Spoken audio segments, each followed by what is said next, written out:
we all would have asked for more and more packing. Today we say the least required packaging please. And that packaging being recyclable and most likely having made of the recycled material, then packaging becomes green. After which it would have to be transported from factory to the warehouses, to the shops, to the houses or to the offices.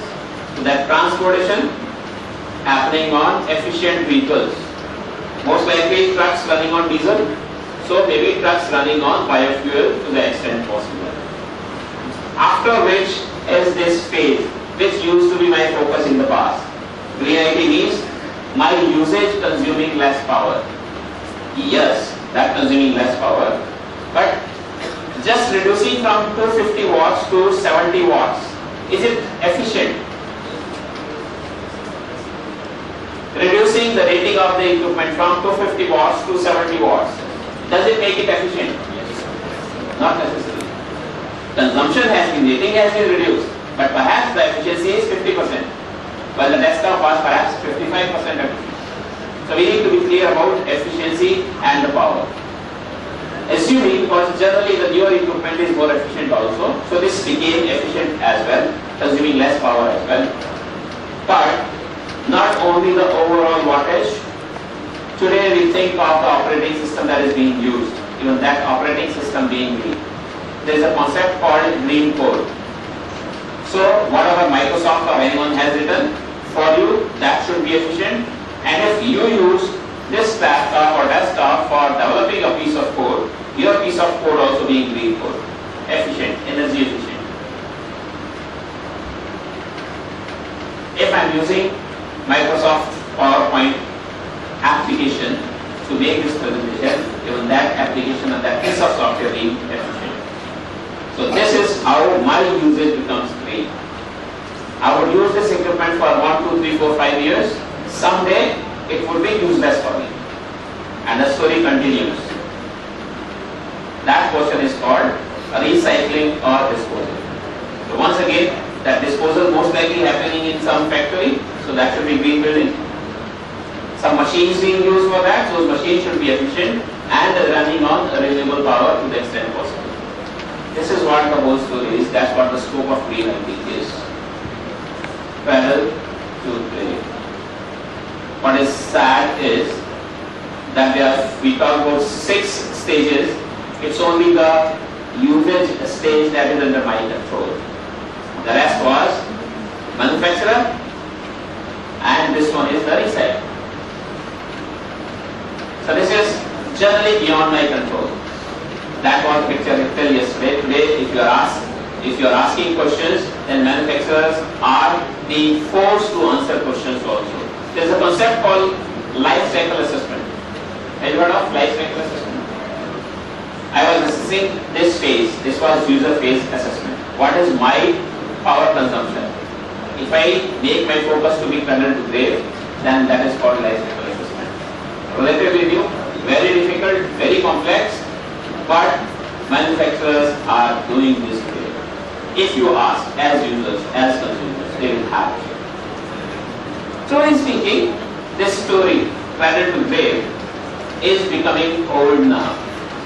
The new story is called cradle to cradle. What is cradle to cradle? We are saying that a material never goes out of cycle. With the help of glass, it's easy to understand. A piece of glass, water, glass, used, broken, and can be recycled to make another glass. So that becomes cradle to cradle. With respect of IT, now we are talking about the load that IT puts on Mother Nature.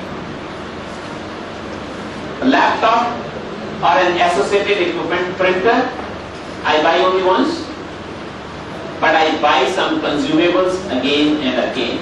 For example, the paper and the cartridge.